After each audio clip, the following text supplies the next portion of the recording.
y'all, and welcome back to Leesah's Cottage, and welcome into my kitchen once again. It seems like I'm making a habit of staying in the kitchen this past week, but it does feel good to get back into the swing of things, being able to get back in the kitchen and prepare meals for my man or for our household. And today what we're going to be cooking or working in the kitchen on is the beef and bean taco casserole. Miss Dawn, this cook with me video or this recipe share is for you. She requested that I do this beef and bean taco casserole and film it, so here I am, and here you go, Miss Dawn. This one's dedicated to you, and I wanted to share. Dawn does have a channel. It's Dawn's Crafty Room. So if you've not hopped over and subscribed to her channel, I would highly encourage you to hop over to Miss Dawn, her crafty channel, and subscribe to her channel. She is absolutely precious. So I've got the ingredients laid out here, and we're just gonna get rolling with it. So here we go with the ingredients for the beef and bean taco casserole. And I will just go ahead and tell you up front, I am a cook that tends to overcook. I am not as in overcook my foods, but overcook the amount of foods. I have this thing about I don't want anyone leaving my table hungry. So I guess I think I'm still cooking for when all the kids or when the grandkids are in, or when we're having a gathering, when it's really only Ken and myself that we're cooking for, or I'm cooking for. So again, I will stress on these recipes, you add and subtract any items that fit you and your family best. These recipes that I share with you, you do not have to go by the instructions number by number or quantity by quantity. You add and take away whatever you know that will work for you and what your family would enjoy. So this is a no one size fits all. This is, hey, anybody can make adjustments to any recipe to make it work for you. So in this beef and bean taco casserole, you will see that I am using more than the 1 pound. I'm actually using almost 2.5 pounds of ground beef. I always overuse the meat. I always tend to add more meat than it calls for, and it's usually at least 2 pounds, if not over 2 pounds, when I'm using ground beef. And like with the cheese, we love cheese. I cannot stress how much we love cheese in this house. So it's gonna call for a certain amount, but you're gonna see that I am going over that amount. And again, I don't think the cheese police is gonna come into our home or come banging on my door. Open up, it's the cheese police. We're coming to haul you off to the cheese jail. I really don't think that's gonna happen. So you will see that I end up using more cheese in the recipes that call for cheese. So I'm gonna start with the recipes, and you're gonna be like, whoa, that looks like a lot more than you called off. Then it probably is going to be just. So let's just hop right into what I have here on the island for this recipe today. The ingredients, it calls for 1 pound of lean, at least 80% ground beef. We just picked up 2.5 pounds of ground beef. It calls for 1 can, 16 ounce of old El Paso refried beans.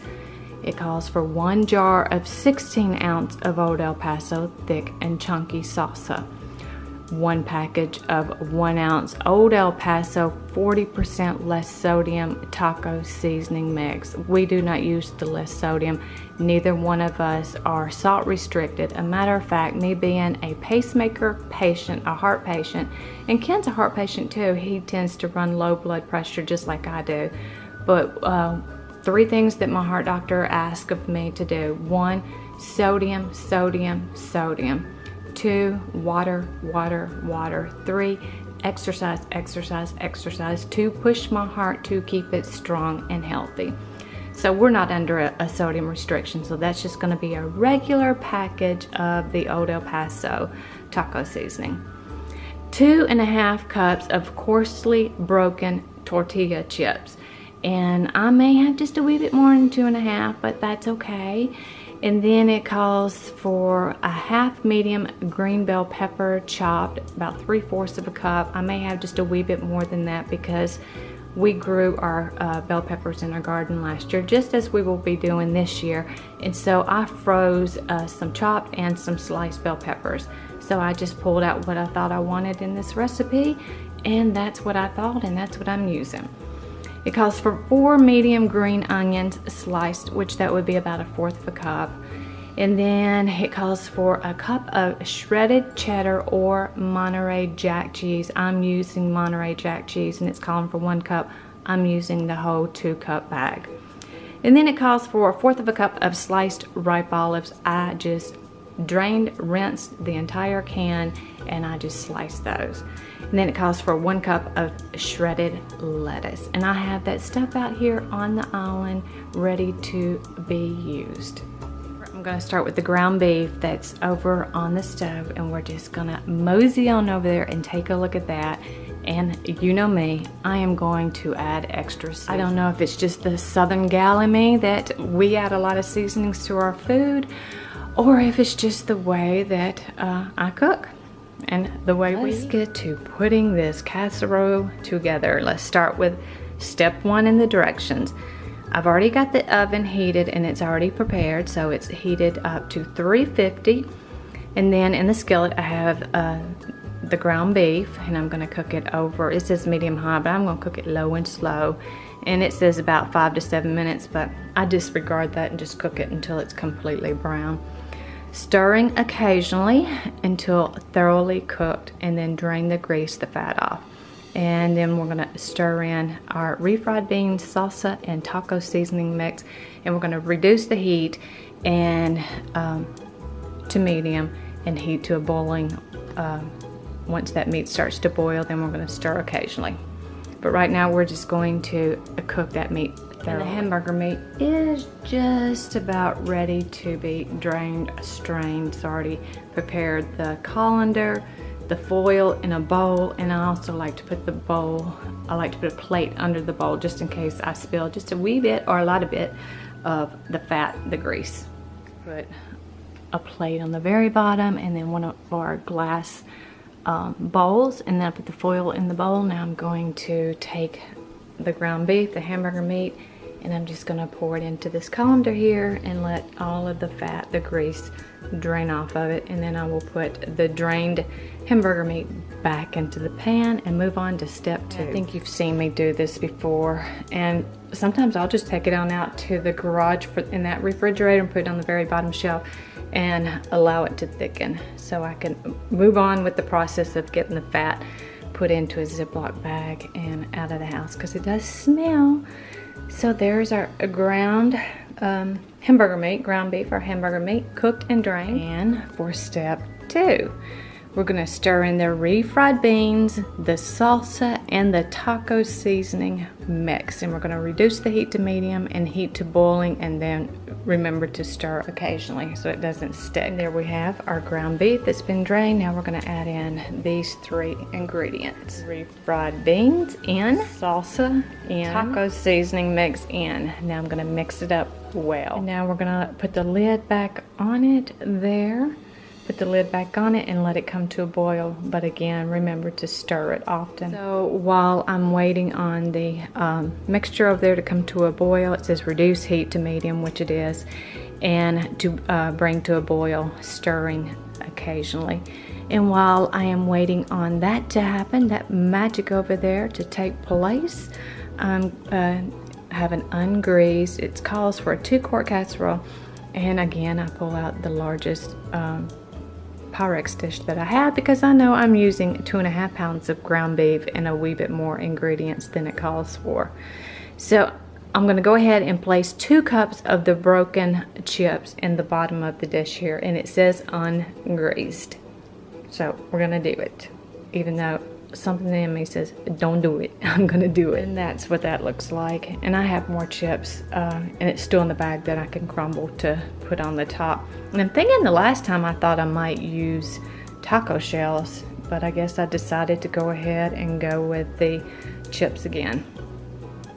So just put your chips on for the first layer in your Pyrex glass dish, pan, whatever you're using, your casserole dish. Meat is trying to come to a boil. I gave it a good stir and it smells good. You would think instead of being a wee bit of Irish and a whole lot Scottish, you would think that I was a whole lot Mexican, as much as we love these kind of dishes that come to a good boil.